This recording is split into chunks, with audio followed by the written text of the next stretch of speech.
चाचा नीतीश कहस बिहार में बहार बा। चाचा नीतीश कहस बिहार में बहार बा। चाचा नीतीश कहस बिहार में बहार बा। चाचा नीतीश कहस बिहार में बहार बा।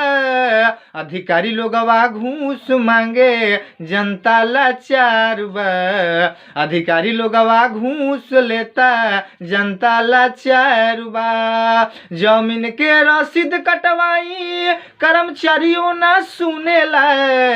शासन पर शासन करे रुपए के चुमेला। जमीन के रसीद कटवाई कर्मचारियों ना सुनेला। शासन पर शासन करे रुपए के चुमेला। राशन के कार्ड बनवाई, राशन के कार्ड बनवाई, मांगत 4000 बा।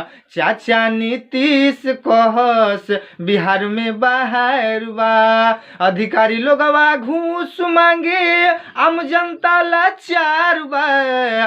चाचा नीतीश कहस बिहार में बहार बा। गाना अच्छा लगे तो दिल से लाइक करो भैया, कमेंट करके बताइए जरूर।